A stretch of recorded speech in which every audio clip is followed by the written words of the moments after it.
Hey guys, in today's lecture we'll be discussing some basic concepts from narratology. Now whenever we talk about narration, there are three modes of narration. In literary text, we often see a presentation of imaginary events. So literary text presents imaginary events, and that is the type of narration that we find in literature. A narration of or a presentation of imaginary events. In history, it is a representation of the things that have actually happened.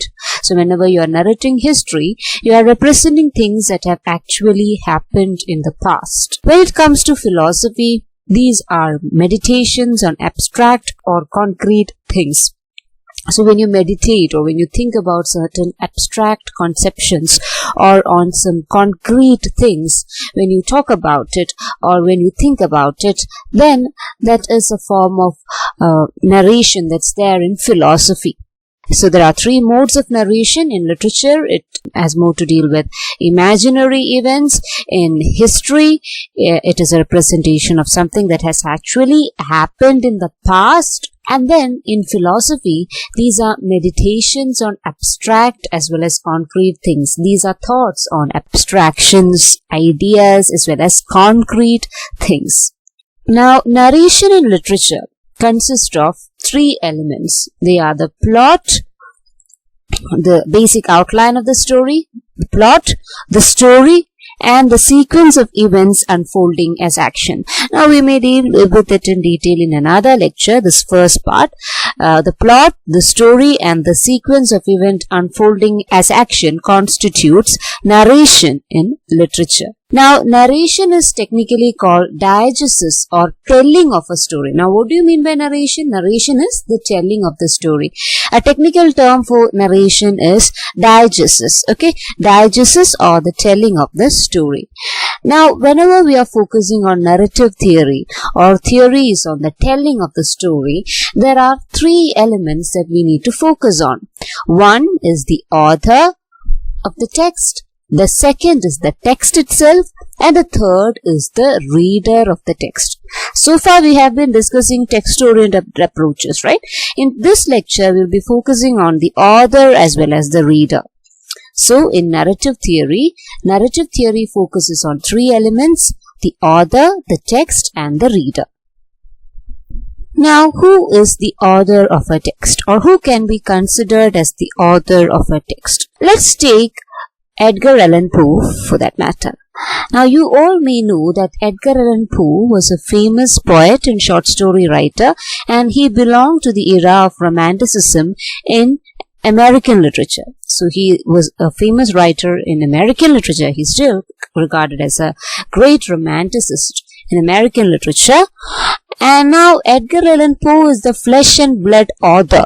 Okay, so the flesh and blood author Edgar Allan Poe is this person as represented by this picture. But whenever you think about Edgar Allan Poe, there are various texts that are associated with him which conjures up in your mind. For any critic of literature, all these texts are important. For example, when you think about an author, you think about the biographical details of the author, right? When was he born? Where was he born?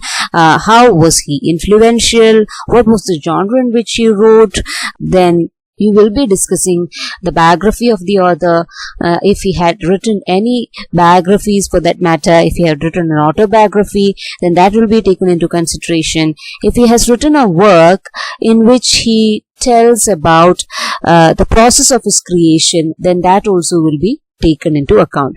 For example, Edgar Allan Poe famously wrote a prefatory note which was known as The Philosophy of Composition. Now this is a famous essay that he wrote, in which he wrote about the way in which he wrote certain poems. So it was all about the creation of the works. It was all about how he created certain poems, like The Raven, in which he told that the death of a woman is the most poignant thing to write poetry. upon. So it is a poignant theme and you can exploit it.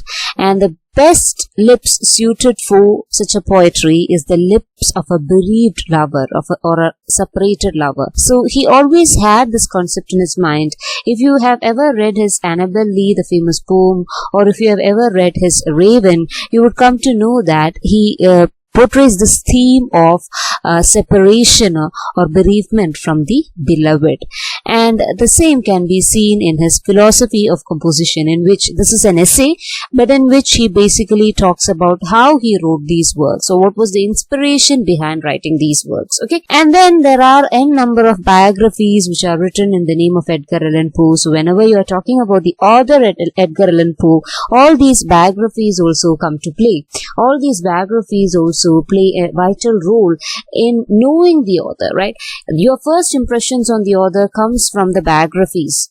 Today, from the Wikipedia entries that you read, your first impressions of the author comes from these biographies. So, all the images that are created or all the constructs that are created about the author can be considered as the implied author. So, when we construct the image of the author from the components of a book, be it a biography or be it a book in which he wrote about his inspiration. So whenever we construct an image of the author from the components of a book, then that is known as an implied author. So none of us knew these authors in detail, right? When you first read about these authors, most of you might have read about these authors from the text that you studied, that is the text written by Radha Kumari.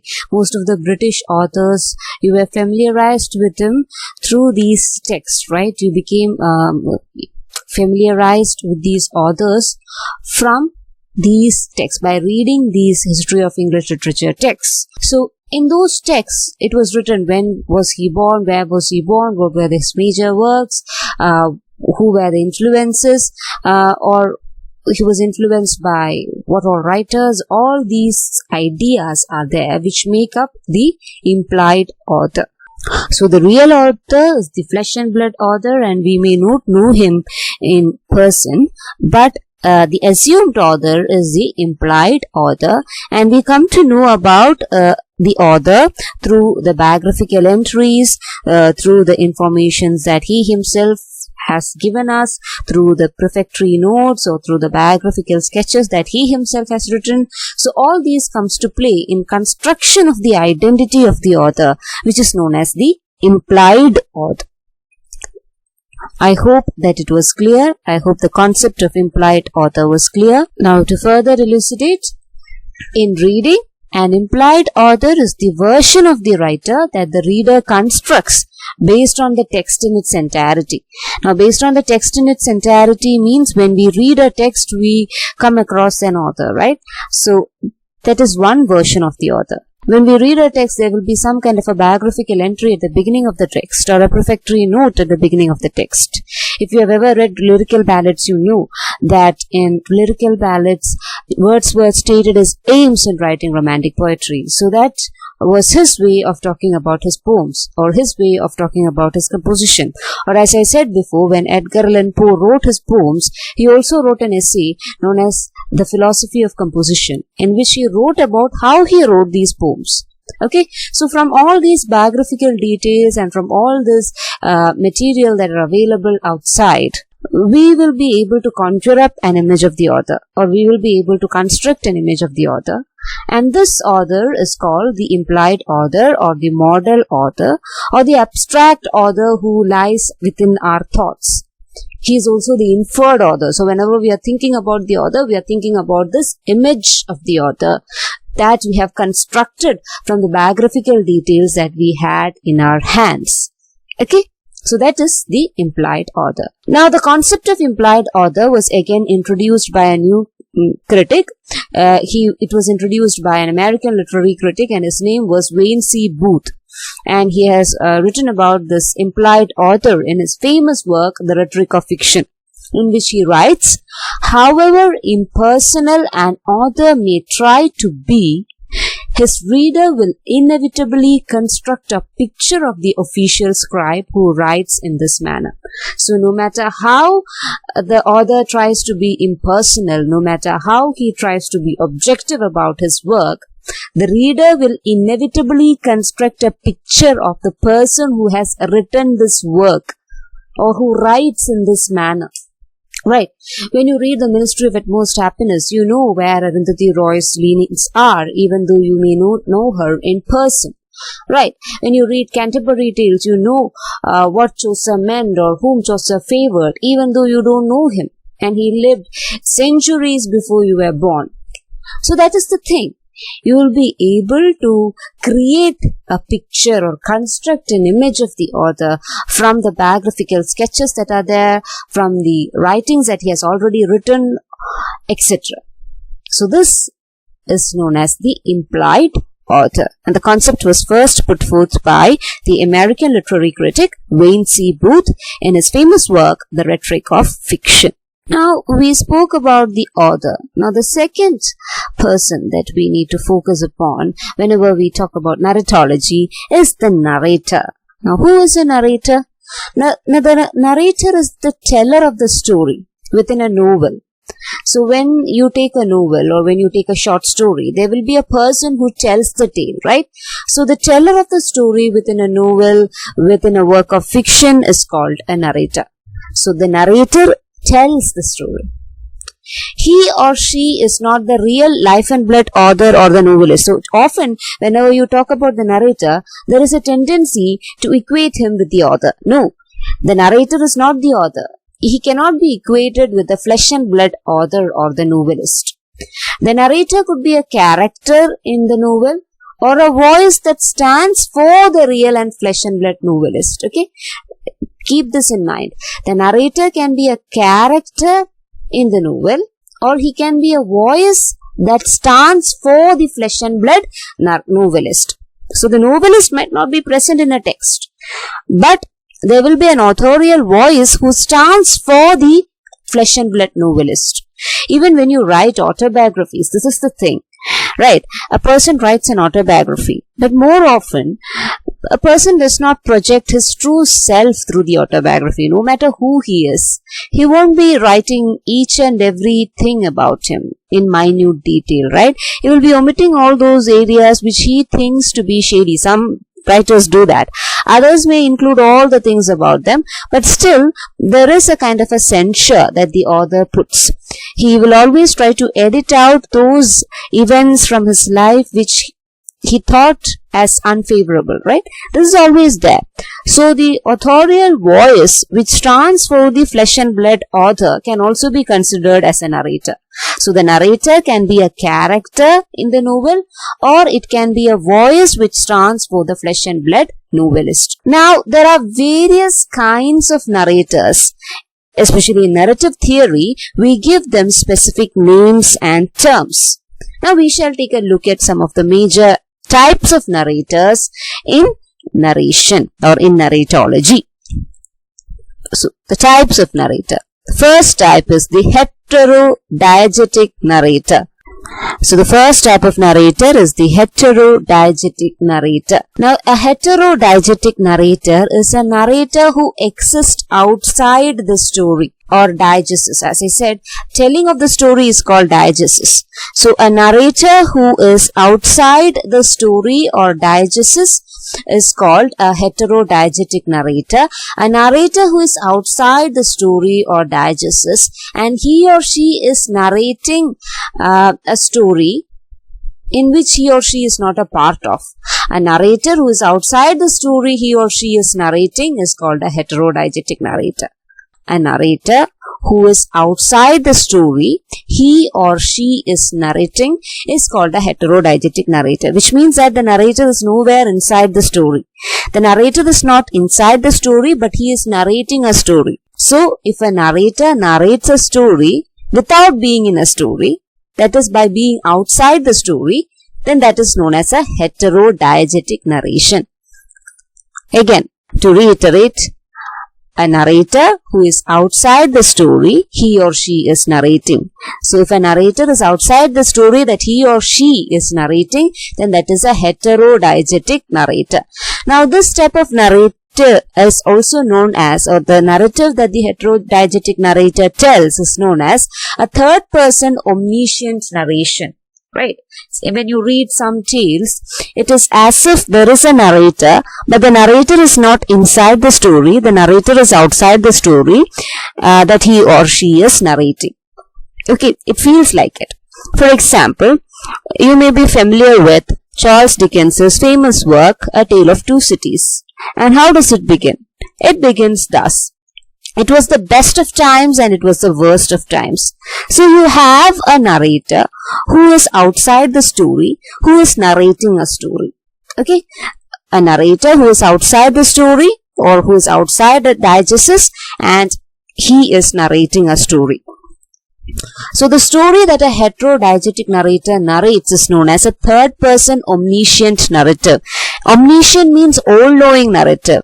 So when the narrator tells it was the best of times and it was the worst of times, the narrator knows about the time in which people lived during the French Revolution, right? It was the best of times, it was the worst of times. So he is an omniscient narrator. He is an all-knowing narrator, and when he says it was the best of times and it was the worst of times, there again he is employing third person narration. Not the first person narration or the second person narration. He is employing the third person narration there. So the narrative is happening before the narrator, and the narrator, it may be a he, it may be a she, the narrator is like a god viewing things happening without interfering. So in Tale of Two Cities, there is a narrator and he tells the story. He is not inside the story, but he knows the story. He is an all-knowing narrator. And another thing is that he is viewing the story as though he is the god. Okay, so he or she is like a god and he or she is viewing the story without interfering into the tale or without interfering into the story. So whenever you're thinking about a heterodiegetic narrator, the narrator is outside the story, which means that the narrator is not a part of the story. That's a very important point here. The narrator is not a part of the story. The narrator is like a god. He is an all-knowing, omniscient narrator, and he views all the things that are happening in front of him without interfering. Now, such type of a third-person omniscient narrator or a heterodiegetic narrator can be seen in Charles Dickens's work, A Tale of Two Cities. I hope that it was clear.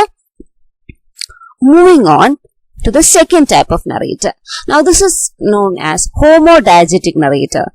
So, the story is narrated by a man who is a character in the story that he is narrating.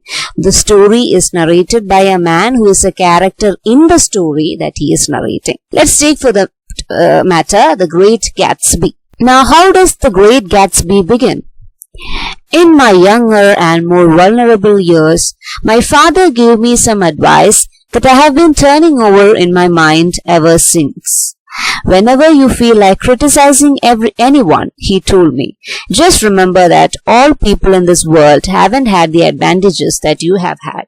So this is how The Great Gatsby begins. So it begins thus, in my most younger and more vulnerable years. So here again, focus is on the first person, right? He is saying in my younger and more vulnerable years. It's not like it was the best of times and it was the worst of times. Here he says, in my younger and more vulnerable years. And this remark is made by none other than Nick Carraway, the narrator in Great Gatsby. So this is a homodiegetic narration where the story is narrated by a man who is also a character in the story that he is narrating. So in Great Gatsby, as you may know, it is the tale of Gatsby and Daisy, but it is narrated by a person named Nick Carraway.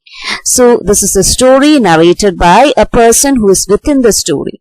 Such a narration is known as homodiegetic narration. The story is narrated by a man who is also a character in the story that he is narrating. Now, a homodiegetic narrative is often called a first-person narrative. Example is Nick Carraway in Great Gatsby and Huck in Huckleberry Finn. Now, you might be familiar with Huck, right? The Huck in The Adventures of Huckleberry Finn or David Copperfield, etc. are examples of homodigetic narrator, first-person narrators. Or the story is narrated by a person who is within the tale. So, it is narrated by a character who is within the story. That is a homodigetic narrator. Now, moving on. We have another type of narrator known as the Heterodigetic Interdigetic narrator. Now, it is a combination of two types of narrators. Heterodigetic Interdigetic narrator. Now, sorry, there was a small correction here. Now, there you go. It's been corrected. A Heterodigetic Interdigetic narrator can narrate a story about other characters but from inside of the story. Okay, so this is a narrator who stays outside as well as inside the story. Now, you might be a bit confused. How can a narrator exist a bit outside the story or above the story, and then he can also be inside the story, or he can be narrating about characters? Now, a Heterodigetic Interdigetic narrator can narrate a story about other characters but from inside the story. That is, narrate a story that is not about himself or herself. He or she is a spectator of the things that are happening around him, but she narrates a story within a story. He or she narrates a story within a story. Now, but it is a bit confusing, so let me elucidate it further with the help of an example. You might be familiar with Arabian Nights, isn't it? Now, in Arabian Nights, Marvels and Wonders of 1001 Nights, in that particular work, there is a character known as Scheherazade. You might be familiar with Scheherazade. Now, Scheherazade is a woman, and it is said that there was a king, and he was a misogynist because he married a woman and she cheated on him. So he viewed all women with suspicion. So whomever he married, he killed her that night. So this was a king who married women, but whomever he married, he killed that night itself. And when the women population of the city that he ruled in got dwindled, the minister himself and the wise daughter of the minister said that she herself would marry the king. And now what she did was that on each night she would narrate a story to the king so that the king would eagerly listen to her story. And the king would actually kill off his wife the night of their wedding, right? That is what the king usually does. He marries a woman and kills her off at the night of their wedding. But this particular lady he was not able to kill because he was enticed by her tales. So he used to listen to her. So at night he used to listen to the stories, and by the end of it, it would be dawn. So the dawn would come and the lady would be spared because she will continue her tale till dawn. Ravu Pularam Vare, she used to tell stories. And when morning came, then the king no longer wished to kill her. So this went on for 1001 nights, and at the end of it, she was able to give birth to the king's only heir. And by that time, the king grew fond of her, and they lived happily ever after. That's the tale. Now, in that particular tale, Scheherazade exists within the narrative of 1001 Tales, right? It is the tale of Scheherazade and how she escapes death. But then again, she tells stories about other people. So she is within the tale, but she is telling stories about other characters. So she narrates a story in which she herself is not a character. The story that she narrates is not about herself. So whenever she narrates a story, it is about someone else. So she narrates a story that is not about himself or about herself, and he or she is a spectator of the events happening around him. So in between, she would even narrate whatever things that are happening around them.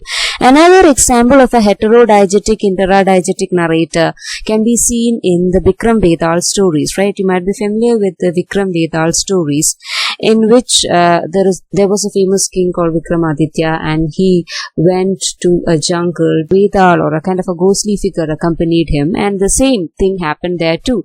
The Vedal used to tell him tales. Now the Vedal is a story within the grand narrative of the Vikram Vedal stories, but still the Vedal is telling a tale about the characters that he knows of. So he is not a character in the tales that he tells. He is not a character in the tales that he narrates, but still he narrates a story within a story. So such a narration is called a heterodigetic interdigetic narration. I hope that it was clear. A heterodigetic interdigetic narrator can narrate a story about other characters but from inside of the story. That is, narrate a story that is not about himself or herself. Now these narrators are spectators of the events that are happening around them, and they might even narrate the events that are happening around them, but the stories that they tell are not about themselves. The stories that they tell are not about himself or herself, but still they are within the narrative framework of a tale. Examples include Scheherazade in Arabian Nights. Another literary example would be Lockwood in Wuthering Heights. In Wuthering Heights too, there is a kind of Russian doll structure. In the narrative, there is a tale within a tale within a tale, and there are many characters who tell their version of the story, and Lockwood is one such character. The Wuthering Heights begin with Lockwood and Lockwood's narration. He is also a heterodigetic intradigetic narrator. He observes the events that are all around him, and he is telling the tale about people that he know, and he is not telling a tale about himself. He is not a character in the tale that he is telling, right? So Lockwood in Wuthering Heights is also an example of a heterodigetic interdigetic narrator. I hope that it was clear. Moving on to the last and final form of narrator, which is an autodiagetic narrator. Now, if a homodiagetic narrator is telling his or her story, now in the version of homodiagetic narrator, I told that a homodiagetic narrator often narrates his or her story, or he is a part of the story that he is telling. An example would be Huck in Huckleberry Finn or David Copperfield. These are all narrators who tells their tales, right? And even Nick Carraway can be considered as a homodiagetic narrator. Now, when it comes to autodiagetic narrator, an autodiagetic narrator narrates his or her own story. So the narration is not only in the first person, but here there is a presence of a person, a flesh and blood person. So if a homodiagetic narrator is telling his or her story, his or her own story, then that is a autodiegetic narration. Now, autodiegetic narrators often occurs in autobiographies. For example, if you have ever read the autobiography of APJ Abdul Kalam, The Wings of Fire, in that particular work, Abdul Kalam sir is actually narrating his own story. So it is an autodiegetic narration where the narrator is telling his or her own story, and this commonly occurs in autobiographies. Now, I hope that all the 4 types of narrators were made clear. Heterodigetic narrators. Now, the narrator is outside the story and the narrator is not a part of the story. Example is Tale of Two Cities. Homodigetic narrator, the story is narrated by a man who is within the story, who is a character in the story. Remember, the difference between homodigetic narrator and autodiegetic narrator is that homodigetic narrator is a character in the story. This is not a real life flesh and blood person. This is a character in the story and he is narrating the tale in first person. That is the homodigetic narrator. Then comes heterodigetic interdigetic narrator. An example would be Scheherazade of Arabian Nights, where a character is telling a story, but the story that he tells, or the narration that he or she is undertaking, does not contain himself. That is, he or she is narrating a tale that is not about himself or herself, but it is about the events that are happening around them. An example is Scheherazade in Arabian Nights and Lockwood in Wuthering Heights. Now, the final type of narrator that we learned was autodiegetic narrator. Now, autodiegetic narrators often occur in autobiographies where the narrator is telling his or her own story, his or her own tale. Now, so much for the authors and narrators. Now, another key aspect of narration is the presence of a narratee. Now, a narratee is the receiver of the narrator. So whatever story that you are telling, the diegesis, whatever story that you are telling, that has to be received by someone, right? So the receiver of the narrative is known as a narratee. Similar to the receiver of a letter. When you say the receiver of a letter is known as an addressee, right? There is the addresser and the addressee. So the receiver of the letter is known as the addressee. Similar to that, the receiver of the narrative is known as a narratee. Now a narratee is again an agent of the narrator. Theoretically, the narratee is an ideal entity. This is an ideal person. A narratee is an ideal entity to whom the story is being narrated. Now, this ideal narratee accepts whatever that is being expressed directly or indirectly. Usually, when you read a novel, there is a willing suspension of disbelief. Even though there is an element of supernatural in the novel that you read, or even though there is something that is superficial and that's not going to happen in real life in the novels that you read, you will always find the presence of a person who blindly accepts whatever that is being narrated. And that is known as a narratee. And that person is known as a narratee. So theoretically, a narratee is an ideal entity to whom the story is narrated. Now this entity accepts whatever that is expressed by the author, either directly or indirectly. So this is a person who accepts anything that is being presented before him. If a platter of good things is presented before him, he would accept it. If it is a bad tale, again he accepts it without complaining. So this is an ideal person. This is an ideal entity. Now, the narratee can mark a physical appearance through the characters in the story, or it can be an imaginary receiver. So, the narratee can again be of two types. Sometimes a narratee can mark a physical appearance through any character that is there in the tale, or it can be a person. It can be an imaginary receiver. Such a receiver of narration could be judged as an implied reader. So whenever you are narrating, whenever a narrator is narrating a tale, there is always a perceived presence of a narratee. You are always telling a tale to someone, right? Sometimes that someone will have a physical presence within the story. In the form of a character, there will be a physical presence of a narratee within the story. We shall discuss it in further slides. But there is also a silent receiver to the tales, and the silent receiver can be considered as an implied reader. So when an author wrote, "Dear reader," or "Reader, I married him," in Jane Eyre, famously this sentence occurs. And towards the very end of the novel, in Jane Eyre, Charlotte Bronte writes, "Reader, I married him." So that is like a declaration, right? There the novelist is directly addressing the reader. And this is an implied reader. Now when Charlotte Bronte wrote Jane Eyre, she might have been addressing a Victorian audience or a Victorian readership. But now the novel still has got a wide readership.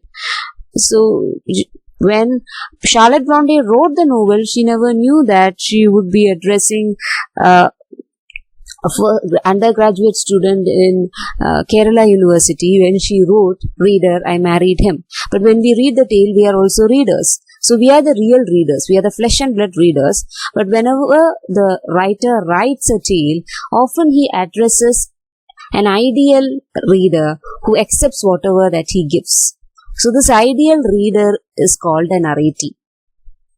An ideal reader can also be, the implied reader can also be a narratee. It is also a possibility. Sometimes a narratee can exist as a character within the novel too. Now we shall discuss it in the upcoming slides. Now there are again two types of narratees. Again, there are many types of narratees. We'll be discussing at least 4 types today. So first 2 types are extradigetic narratee and intradigetic narratee. Now a narratee who is above the narrative is known as a extradigetic narratee. Now such a narratee cannot be addressed as a character in the narrative. So whenever a writer writes about a reader, or if you have read If on a Winter's Night a Traveller, there is a direct address to the reader. Or as I said before in Jane Eyre, there is a direct address to the reader. So here the narrator communicates a primary narrative to an audience who is equally removed from the story world. Now this audience is known as an extradigetic narratee. So when a storyteller or when a novelist is telling a tale, he is often telling a tale to an audience who is removed from the storyline, right? The audience know nothing about the storyline. So when Tolkien wrote Lord of the Rings, he was addressing a large audience, and he was not addressing a particular group of audience, right? And the audience whom he was addressing were equally removed from the story world. Or when J.K. Rowling wrote Harry Potter series, she wrote or she created a story world which was alien to normal people. Now we know who Muggles are, but at that time it was alien to normal people. And she created a story world, and the audience were invited to be a part of the story world. But the primary narrative is that of a story world, and the primary audience were removed from that story world in one way or the other. They existed beyond the story world or above the story world, and from there they read the story. So these type of readers are known as extradigetic narratees. Okay, the narratee who is above the narrative is called an extradigetic narratee. A narrator communicates the primary narrative to an audience who is removed from the story world, and this audience is known as an extradigetic narratee. So whenever you read a tale, you will come in close quarters with the characters of the tale, you will come in close quarters with the setting of the tale, but you will always be removed from the tale, right? So you are all in a sense extradigetic narratees. Now, moving on, intradigetic narrative. Now this is a very peculiar feature, and we Indians knew about the art of narration, and we created an intradigetic narrative years or decades or eons ago. One character who is within the narrative is known as an intradigetic narrative. Now in Indian mythology, in Bhagavad Gita, one can identify an intradigetic narrative, right? Arjuna, who is often addressed by Lord Krishna, can be considered as intradigetic narrative. He exists within the narration. He is a silent listener. Sometimes he is an overt narrative, sometimes he is a covert narrative, which means that sometimes he listens to Krishna and he gives a nod, he responds back, sometimes he does not. But most probably he can be considered as a an overt narrative. That is, he makes remarks on whatever Lord Krishna has to say. So again, Arjuna can be considered as an intradigetic narrative. This is a reader, or this is an audience who exists within the narrative. So a character who is within the narrative, who is a silent listener, can be considered as silent listener, or sometimes it can be a overt listener, an active listener. So these characters who exist within a story and listen to the story can be considered as intradigetic narratees. Okay, narratees who exist within the tale can be considered as intradigetic narrative. An example would be Arjuna in Bhagavad Gita. Now moving on, again based on their function, narratees can again be classified as two types: overt narrative and covert narrative. Similar to overt reader and covert reader, and overt author and covert author. Now there is no such thing as overt author and covert author, I made it up. But overt reader and covert reader is there. So similar to that, there is an overt narrative and covert narrative. Now, an overt narrative is perceptible through narrator's interference. So, for example, in Bhagavad Gita, Arjuna often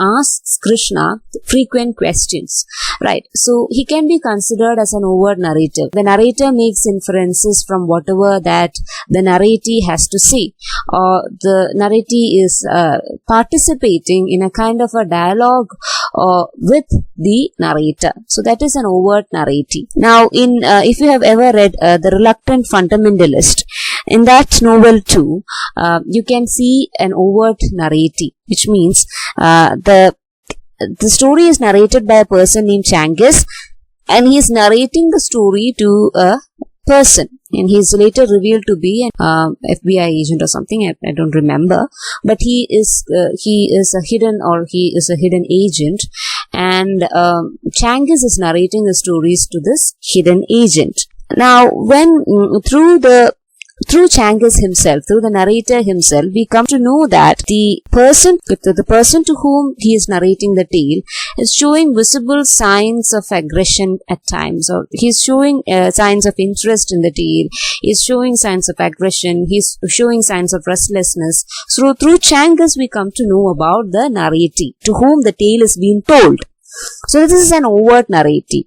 Or when you, again taking Vikram Vedal tales, Vikramaditya, King Vikramaditya can be considered as an overt narrator. He is listening to the tale as well as he is asking questions, and through the fag end, or you can say that till the end of the tales, he never asks question, or occasionally asks question. That's the thing about Vikram Vedal tales, right? He asks question, the Vedal goes back. So he asks questions. So such a kind of a narratee who engages in a kind of dialogue or in a silent one-on-one conversation with the narrator can be considered as an overt narratee. So an overt narratee is perceptible through the narrator's inferences. Often the narrator makes inferences or remarks on the listener. And another example would be, if you have read My Last Duchess, we did an analysis of My Last Duchess, right? So in that too, there is an interlocutor, there is a silent listener, but the expressions that this listener makes are perceptible, right? So in a way, he can be considered as an overt narrator, but he never makes a comment on whatever that the narrator has to say or the speaker has to say. Now, a covert narratee is meant to be a silent addressee of the narrator. So here is a silent addressee. He listens to whatever that the narrator has to say. He does not respond back. This is a silent addressee. So a covert narratee is meant to be a silent addressee to the narrator. Best example would be the interlocutor or the person who appears in My Last Duchess. Though it is a dramatic monologue and though it can be considered as a poem, there is a presence of a listener, right? So this listener is silent throughout the work. So this listener can be considered as a covert narratee. The person to whom the tale is being told is a narratee. And covert narratee means a silent listener to the tale, or a silent listener to the narration. On that note, let's move on to the reader. So far we discussed the author, the narration, the narrator, the narratee, and now we have come to the reader. Now there is an implied reader as well as a real reader. Now we have dealt with some of these aspects earlier too in today's lecture. An implied reader is a reader who is a model, and this is not necessarily a person. So in 18th century and 19th century novels, often the novelist addressed the reader as the dear reader, or as reader, I married him, like in Jane Eyre. So this is an implied reader. This is a model reader to whom the narration is addressed to. This is a historical reader too. In some ways, it is addressed to a particular group of audience who existed at that time. So this reader is a model, and this is not truly a person. This is the kind of reader that the author had in mind while he was writing the tale. So when he was writing a tale, he would be taking into consideration the time period in which he lived, right? So when he wrote the tale, he might have been thinking about the time period in which he lived, the kind of people he met. Will it be accepted by the general reading public of that era? So this is the implied reader. So the implied reader is the model, and it is not necessarily a person. So in 18th century and 19th century novels, often the novelist addressed the readers as the dear reader, and this dear reader can be considered as an implied reader. Now the real reader is the actual reader who reads the narrative.